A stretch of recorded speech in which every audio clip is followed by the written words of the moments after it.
नमस्कार, मैं रवीश कुमार। 17 दिनों से पेट्रोल और डीजल के दाम नहीं बढ़े हैं। राहत की इतनी बड़ी खबर हेडलाइन नहीं बन रही है क्योंकि 17 दिन पहले जो दाम दे रहे थे वही अब भी दे रहे हैं। दिल्ली के लोग 101 रुपया लीटर पेट्रोल भराने को लेकर आदी हो चुके हैं। दूसरी जगहों के लोगों को भी 110 रुपये लीटर खरीदने का अच्छा खासा अभ्यास हो चुका है। इतनी कमाई आपकी बढ़ी नहीं है जितनी महंगाई बढ़ गई है, लेकिन आप अथक परिश्रम किए जा रहे हैं, टैक्स दिए जा रहे हैं, अपने खर्चे और इच्छाओं को मारकर महंगा पेट्रोल, डीजल और रसोई गैस खरीद रहे हैं ताकि सरकार के पास टैक्स जाता रहे। लेकिन प्रधानमंत्री जब जीएसटी की संख्या को अगस्त के अमृत महोत्सव में शामिल करते हैं तब पेट्रोल डीजल के टैक्स को छोड़ देते हैं। सोमवार को अंग्रेजी में ट्वीट करते हैं जिसका हम हिंदी में अनुवाद करते हैं कि भारत अगस्त में प्रवेश कर रहा है, अमृत महोत्सव की शुरुआत हो रही है। हमने कई चीजों को होते देखा है जो हर भारतीयों के लिए आनंददायक है। रिकॉर्ड टीकाकरण हो रहा है, जीएसटी के आंकड़े अधिक आए हैं जो ठोस आर्थिक गतिविधियों के संकेत दे रहे हैं। पीवी सिंधु ने मेडल जीता है। हमने पुरुष और महिला हॉकी टीम का ऐतिहासिक प्रयास देखा है। मैं आशावादी हूं कि 130 करोड़ भारतीय भारत को नई ऊंचाई पर पहुंचाने के लिए परिश्रम करते रहेंगे, अमृत महोत्सव मनाते रहेंगे। अच्छा होता सरकार अमृत महोत्सव में पेट्रोल डीजल से आ रहे टैक्स को भी शामिल कर लेती। कहती कि जनता से हमें इस अमृत की सप्लाई लगातार मिल रही है, जितनी चाहते हैं उतनी मिल जाती है। जुलाई महीने में वित्त राज्य मंत्री रामेश्वर तेली ने संसद में बताया कि पेट्रोल और डीजल पर उत्पाद शुल्क की वसूली में 88% की वृद्धि हुई है, 88%। अप्रैल 2020 से मार्च 2021 के बीच 3,35,000 करोड़ की वसूली हुई है। ठीक एक साल पहले 1,78,000 करोड़ की वसूली हुई थी। एक साल में पेट्रोल डीजल से सरकार को 88% ज्यादा टैक्स मिला। लेकिन प्रधानमंत्री अगस्त के अमृत महोत्सव में केवल जीएसटी के टैक्स के नंबरों को शामिल करते हैं कि 1,16,000 करोड़ से अधिक की वसूली हुई। अब भी देर नहीं हुई है। प्रधानमंत्री पेट्रोल और डीजल के बढ़े हुए दामों को लेकर साल भर चलने वाले एक्साइज महोत्सव की शुरुआत कर सकते हैं।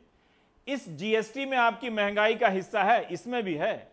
राज्यसभा में केंद्रीय खाद्य व उपभोक्ता मामलों के राज्य मंत्री अश्विनी चौबे ने कहा है कि जुलाई महीने में खाद्य तेलों के दामों में औसत वृद्धि 52% तक की हुई है। मूंगफली के तेल में जुलाई महीने में 19.24% की वृद्धि हुई है। सरसों तेल के दाम में जुलाई के महीने में 39% से अधिक की वृद्धि हुई है। वनस्पति तेल के दाम में जुलाई में 46% से अधिक की वृद्धि हुई है। पेट्रोल डीजल जीएसटी में नहीं है, लेकिन खाद्य तेल जीएसटी में है।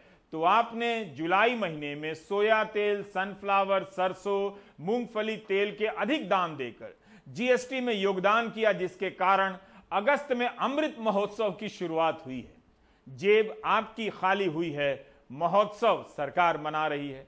यही नहीं, centre for monitoring Indian economy के अनुसार जुलाई महीने में 32 लाख ऐसे लोगों की नौकरी चली गई है, 32 लाख की, जो सैलरी पर काम कर रहे थे।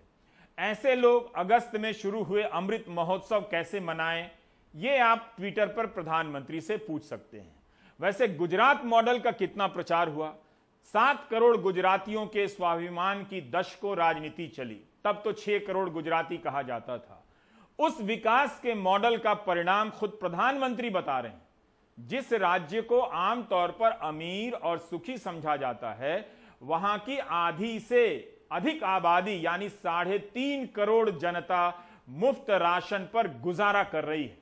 3.5 करोड़ लोग कैसे अमृत महोत्सव मनाएंगे, इसका जवाब गुजरात के पास ही होगा। आज 2 रुपये किलो गेहूं, 3 रुपये किलो चावल के कोटे के अतिरिक्त हर लाभार्थी को 5 किलो गेहूं और चावल मुफ्त दिया जा रहा है। यानी इस योजना से पहले की तुलना में राशन कार्ड धारकों को लगभग डबल मात्रा में राशन उपलब्ध कराया जा रहा है। ये योजना दिवाली तक चलने वाली है। दिवाली तक किसी गरीब को पेट भरने के लिए अपनी जेब से पैसा नहीं निकालना पड़ेगा। गुजरात में भी लगभग 3.5 करोड़ लाभार्थियों को मुफ्त राशन का लाभ आज मिल रहा है।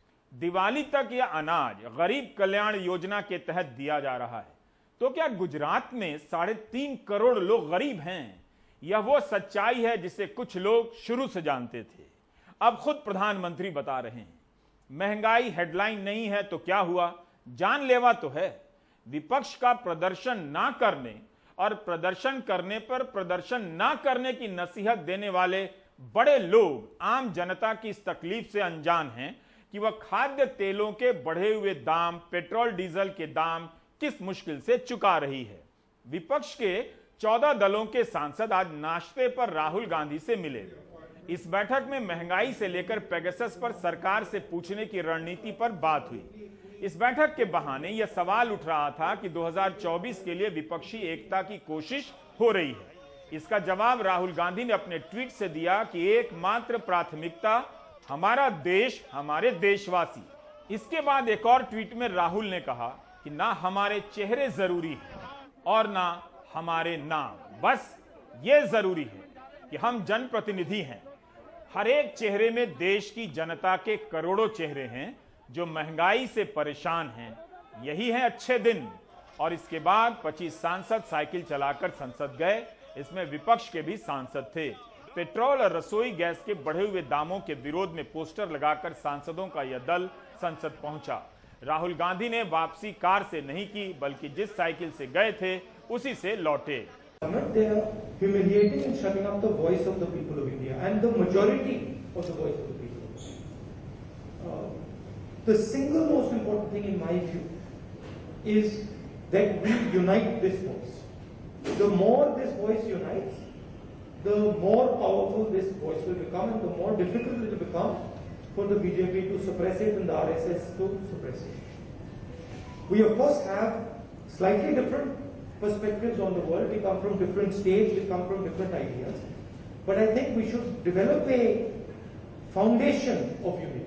क्या हालत हुई पेट्रोल डीजल की कीमतों से, इसलिए कॉन्स्टिट्यूशन क्लब से लेकर के यहाँ तक हम सब साइकिल से आए। और अगर इस गूंगी बहरी सरकार के कान पे जू नहीं रेंगेंगे ना, तो जनता को और भी तरीके आते हैं। महंगाई हेडलाइन से गायब हो चुकी है, लेकिन विपक्ष के मुद्दों की प्राथमिकता की सूची में नजर आ रही है। विपक्ष दिखाना चाहता है कि सड़क पर महंगाई को लेकर सक्रिय है, लेकिन सदन में पहले पेगासस पर चर्चा हो। इस प्रक्रिया में एक बदलाव दिख रहा है। पिछले कई साल से विपक्ष की मौजूदगी को खारिज करने का चलन बढ़ा और मीडिया में उसका कवरेज बंद किया गया। विपक्ष हमेशा कमजोर और अनुपस्थित दिखा और दिखाया गया और ईडी के एक छापे से दल बदल तक शुरू हो जाया करते थे। सरकार के प्रवक्ता भी कहने लगे कि विपक्ष है कहां, लेकिन इस सत्र में प्रधानमंत्री की बातों में विपक्ष दिखने लगा है, लौटने लगा है। मंगलवार को होने वाली बीजेपी संसदीय दल की बैठक में प्रधानमंत्री ने कहा कि विपक्ष संसद नहीं चलने दे रहा है। इसके पहले भी प्रधानमंत्री विपक्ष के इस हस्तक्षेप पर टिप्पणी कर चुके हैं। आज उन्होंने कहा कि संसद का ना चलने देना संसद संविधान का अपमान है। विपक्ष का कहना है कि सरकार संसद नहीं चलने देना चाहती है, पेगासस जासूसी कांड पर चर्चा नहीं चाहती है।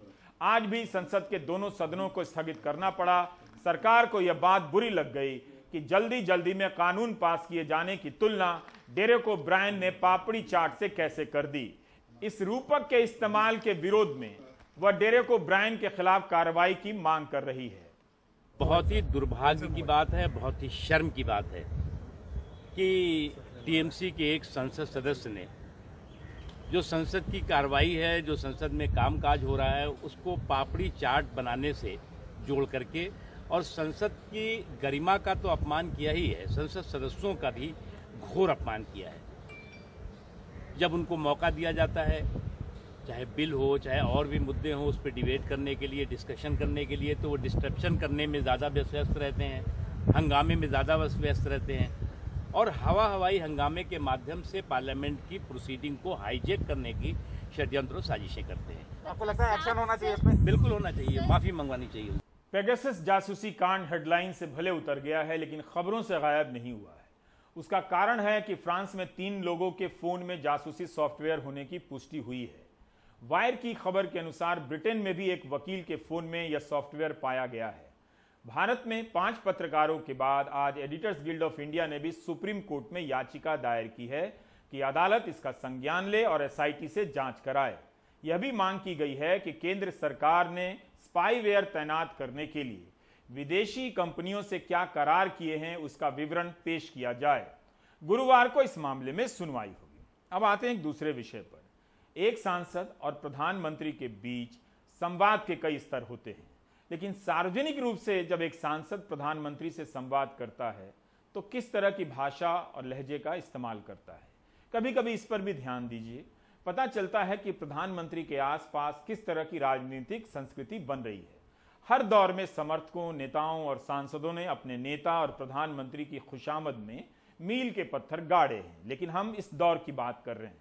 हम भूल जाते हैं कि तब से लेकर अब तक खुशामद के ऐसे प्रकरण आगे चलकर राजनीति की मुख्य धारा बन जाते हैं, जहां किसी को लगता है कि नेतृत्व से संवाद का यही विनम्र तरीका है। 19 जुलाई को जब प्रधानमंत्री मोदी ने मॉनसून सत्र से पहले संसद के बाहर अपना संबोधन किया, तब बीजेपी के कुछ नेता तस्वीरें साझा कर उनकी सादगी की प्रशंसा करने लगे। पूर्व स्वास्थ्य मंत्री डॉक्टर हर्षवर्धन ट्वीट करते हैं कि सादगी की मिसाल संसद परिसर में खुद हाथ में छाता लिए हुए पीएम श्री नरेंद्र मोदी जी की यह तस्वीर सादा जीवन उच्च विचार के सिद्धांत को चरितार्थ करती है। @PMO India #Monsoon Session। Kailash Vijayvargiya ने ट्वीट किया कि सादा जीवन उच्च विचार के सिद्धांत को चरितार्थ करते देश के यशस्वी प्रधानमंत्री श्री @PMO India सादगी की मिसाल देने वाले ये नेता भूल गए कि 2014 में प्रधानमंत्री के रंगीन कुर्तों को लेकर फैशन की मिसालें दी जाने लगी थी। 2015 में बराक ओबामा के साथ एक कार्यक्रम में प्रधानमंत्री ने जो सूट पहना उसकी धारियां उनके नाम से बनी थी। राहुल गांधी ने कहा कि ये सूट बूट की सरकार है। विवाद हुआ कि लाखों के सूट हैं। बाद में इसे 4.25 करोड़ में नीलाम कर दिया गया। वो पैसा नमामि गंगे फंड में दे दिया गया। प्रधानमंत्री से जुड़े कार्यक्रमों को इवेंट का रूप दिया जाने लगा। पहले से कहीं ज्यादा भव्य स्तर पर खर्चे के नए रिकॉर्ड बने। उनके आसपास की राजनीति का संबंध कहीं से सादगी से नहीं रहा, लेकिन एक तस्वीर के सहारे सादगी की मिसाल की कहानी गढ़ दी गई। इसका जिक्र आज इसलिए किया क्योंकि बीजेपी के सांसद मनोज तिवारी ने इस प्रक्रिया में एक नया मील का पत्थर गाड़ दिया है। हर्षवर्धन, कैलाश विजयवर्गीय के बाद मनोज तिवारी का ट्वीट एक कड़ी बनाता है जिसे सिर्फ खुशामद की राजनीतिक परिभाषा तक सीमित रखना समीचीन प्रतीत नहीं होता है। चीन जाकर समीचीन का पता न कीजिए, भारत के हिंदी विभागों में पता चल जाएगा। हुआ यूं कि आज सुबह 8:48 पर प्रधानमंत्री ने अंग्रेजी में ट्वीट किया कि हार और जीत जीवन का हिस्सा है। टोक्यो में हमारी पुरुष हॉकी टीम ने अपना श्रेष्ठ प्रदर्शन किया है और यही महत्व रखता है। अगले मैच के लिए टीम को शुभकामनाएं दे रहा हूं। भारत अपने खिलाड़ियों पर गर्व करता है। प्रधानमंत्री का यह ट्वीट कहीं से भी अतिरेक का शिकार नहीं है। ऐसे मौकों पर जितना कहा जाना चाहिए उतना ही कहा गया है, लेकिन सद्भावना से भरे इस ट्वीट के जवाब में उनकी पार्टी के सांसद मनोज तिवारी 9:14 पर एक ट्वीट करते हैं। उसकी भाषा देखिए, लेकिन अपने आंसुओं को संभाल लीजिएगा। आपने पूरा मैच देखा, यह भी खास है भारत के खेल के भविष्य के लिए। आप मैच के दौरान कई भावनाओं से गुजरे होंगे। कभी खुशी की हुंकार भी निकली होंगी, कभी ढाढ़स रखने के क्रम में आंख छलक भी आई होगी। आपने मैच के 1 सेकंड बाद खिलाड़ियों के लिए यह SMS कर दिया, यह भी इशारा है बेहतर भारत का। इस ट्वीट में कहने को कुछ भी नहीं, लेकिन देखा जाए तो बहुत कुछ है। क्या वाकई प्रधानमंत्री के लिए मैच देखना, पूरा मैच देखना और 1 सेकंड के बाद SMS करना बेहतर भारत का इशारा करता है? आप एक बार फिर से इस ट्वीट को पढ़ लीजिएगा। पूरा मैच देखना भी एक अलग से अलंकार है, विशेषण हो गया है। यही नहीं, मैच देखने के 1 सेकंड के बाद SMS करना भी बड़ी बात है। लेकिन सिर्फ पूरा मैच देखने से ही भारत में खेल का भविष्य संवर जाता, तो इससे अच्छी बात क्या हो सकती थी मनोज तिवारी जी? मैं प्रथम खेलो इंडिया स्कूल गेम्स के शुभारंभ की घोषणा करता हूं। 2018 में खेलो इंडिया का लॉन्च कितना भव्य और आलीशान था। इस आयोजन पर कितना खर्च हुआ मुझे पता नहीं, पता होता तो अच्छा रहता, ताकि देश भर में संदेश जाता कि सरकार खेलों को लेकर गंभीर हो चुकी है, चाहती है कि स्कूल से ही खेल जीवन का हिस्सा बने। इस आयोजन में मौजूद लोगों को लगा होगा कि सरकार खेलों पर खूब खर्च करेगी क्योंकि इवेंट पर इतना खर्च कर रही है, लेकिन इस अभियान की रफ्तार भी चुपके से धीमे कर दी गई। इसकी वेबसाइट पर एक शपथ पत्र भी बनाया गया है, जिसे देखने पर पता चला और जिस वक्त हमने देखा तो 16.5 लाख भारतीयों ने ही शपथ ली थी, जो कि काफी कम है।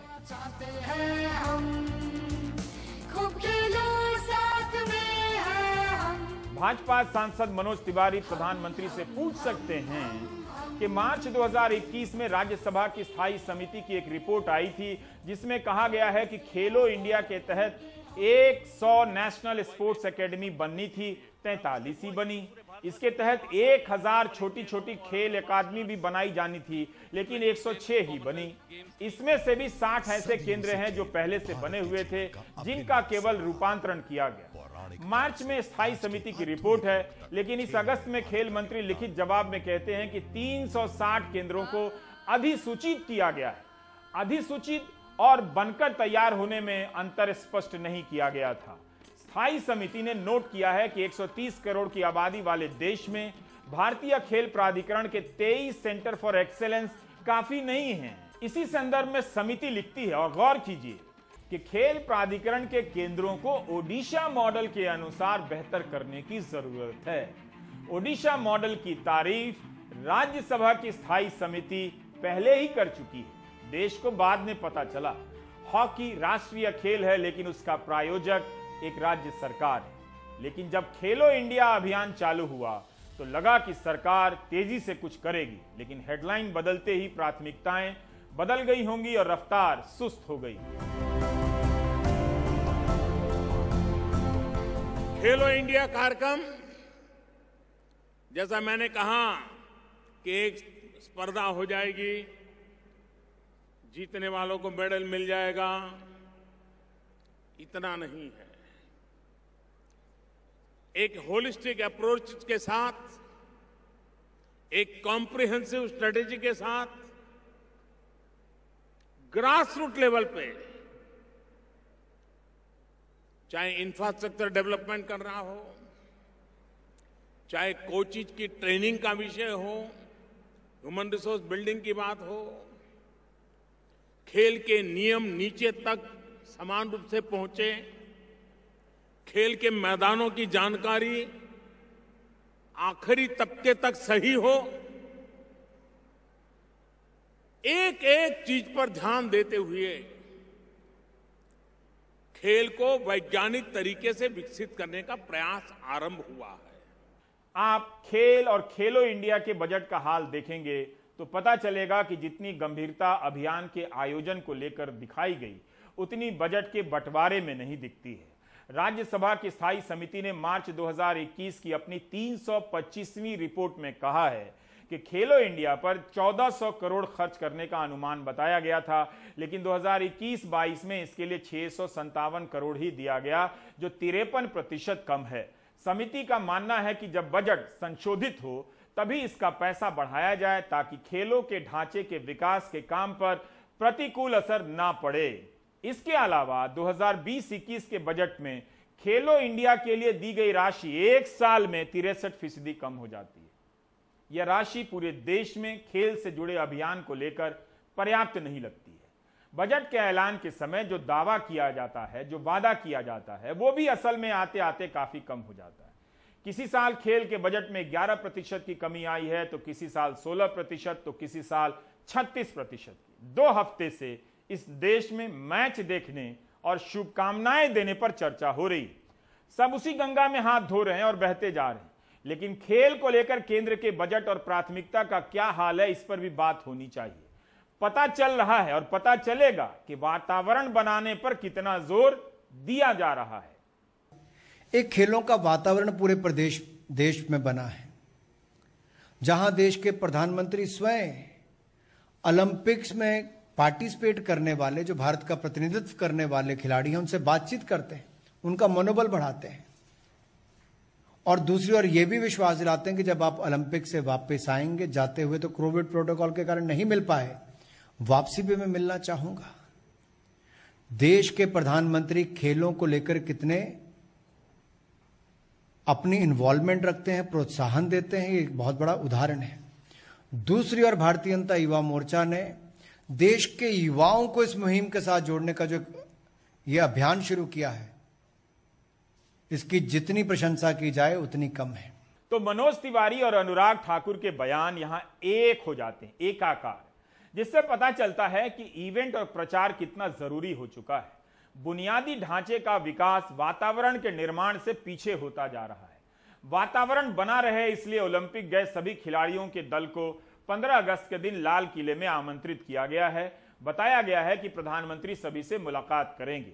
प्रधानमंत्री का खिलाड़ियों से बात करना, उनसे मिलना और पूरा मैच देखना अगर खेलों के विकास के लिए जरूरी है, तो बजट और जमीन पर बुनियादी ढांचों के विकास में तेजी भी बहुत जरूरी है। नेशनल स्पोर्ट्स डेवलपमेंट फंड का बजट भी काफी कम हो गया है, जो कि पहले से ही कम था।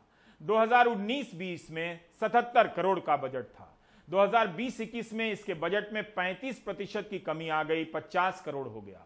2020-21 में जब बजट संशोधित हुआ तो 7 करोड़ पर आ गया, 86% की कमी हो गई। 2021-22 में इसका बजट बढ़ता है और 25 करोड़ हो जाता है। राज्यसभा की स्टैंडिंग कमेटी ने अपनी रिपोर्ट में कहा है कि 50 करोड़ से 7 करोड़ इसलिए करना पड़ा क्योंकि कॉर्पोरेट सोशल रिस्पॉन्सिबिलिटी के तहत 50 करोड़ की रकम नहीं आई, कोल इंडिया ने पैसे नहीं दिए। इतने बड़े देश में नेशनल स्पोर्ट्स डेवलपमेंट फंड के लिए CSR से पैसा नहीं आया तो 50 करोड़ का इंतजाम नहीं हुआ और बजट 50 करोड़ से घटाकर 7 करोड़ कर दिया गया। इससे अधिक तो पदक जीतने के लिए शुभकामनाओं के विज्ञापन पर खर्च हो गए होंगे। यही आपको समझना है। राज्य सरकार हो या केंद्र सरकार, खेल को लेकर निवेश बहुत बड़ा नहीं है, लेकिन शुभकामनाओं पर नेताओं का काफी जोर हो गया है और उसके विज्ञापन पर खर्चा। हर जीत पर ट्वीट हो रहा है और हर हार पर हौसला बढ़ाया जा रहा है ताकि आप जनता को लगे कि खेल प्राथमिकता में सबसे ऊपर है। मनोज तिवारी ने वो ट्वीट नहीं किया होता तो यह सब देखने बताने का मौका नहीं मिलता। मनोज तिवारी का ट्वीट क्लासिक है और यह लाइन भी कि प्रधानमंत्री ने पूरा मैच देखा, आपने पूरा प्राइम टाइम देखा है।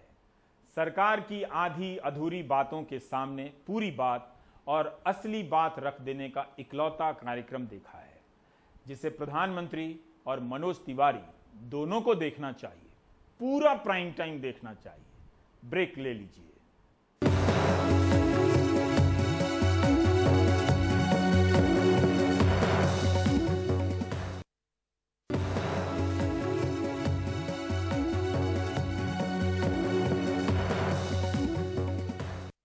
तालाबंदी के दौरान लाखों स्कूलों की आर्थिक स्थिति और उसके कारण लाखों शिक्षकों की आर्थिक जिंदगी में आई तबाही पर बात नहीं हुई। स्मार्ट सिटी का पता नहीं, उसी तरह से स्मार्टफोन के भ्रम में जीने वाले इस देश को यह भी पता नहीं कि गरीबों के बच्चों की पढ़ाई का क्या नुकसान हुआ है इन 1.5 सालों में। मध्य प्रदेश में 5 अगस्त से स्कूलों को खोला जा रहा है। वैसे ऑनलाइन कक्षाएं भी चलती रहेंगी।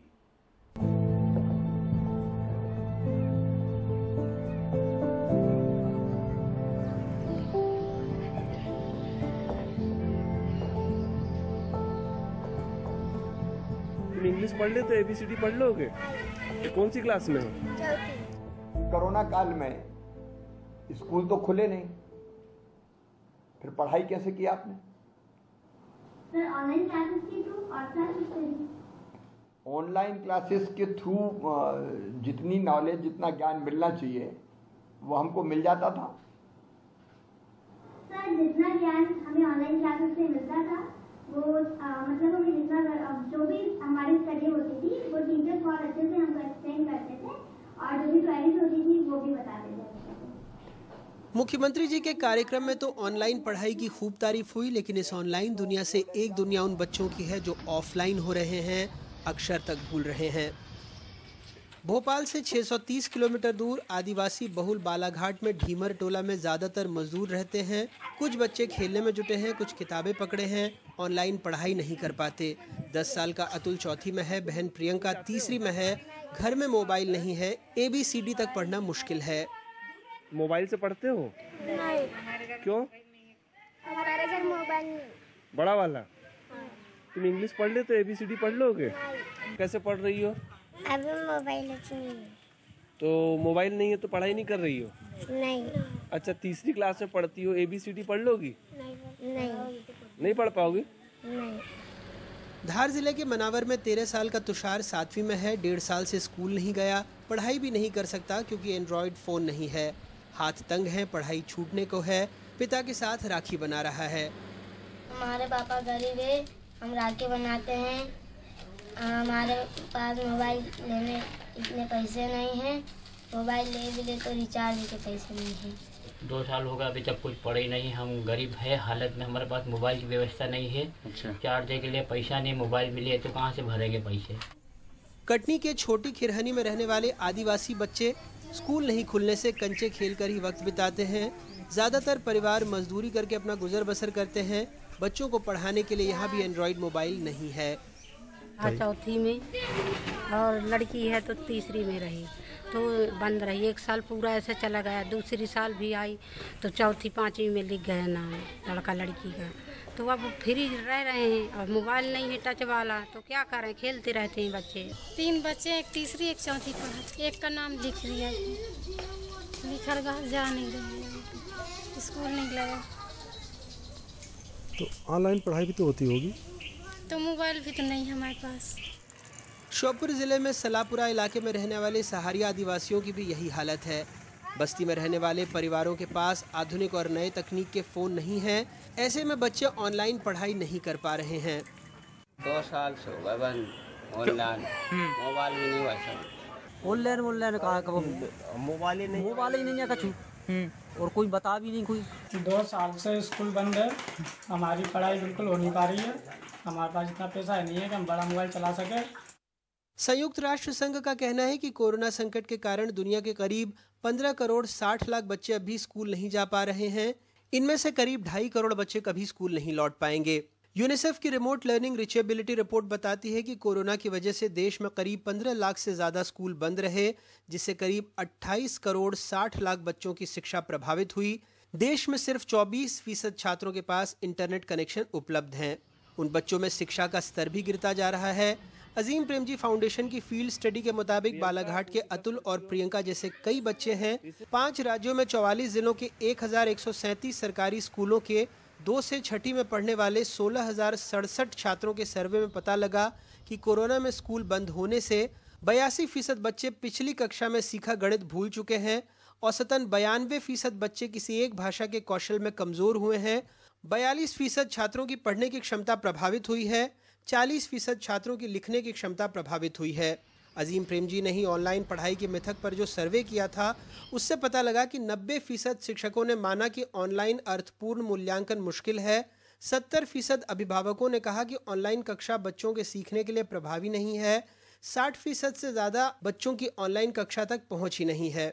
मध्य प्रदेश को लेकर ASER की रिपोर्ट बताती है कि सरकारी और निजी स्कूलों में 62.7% ऐसे छात्र हैं जिनके घर में स्मार्टफोन या टीवी है।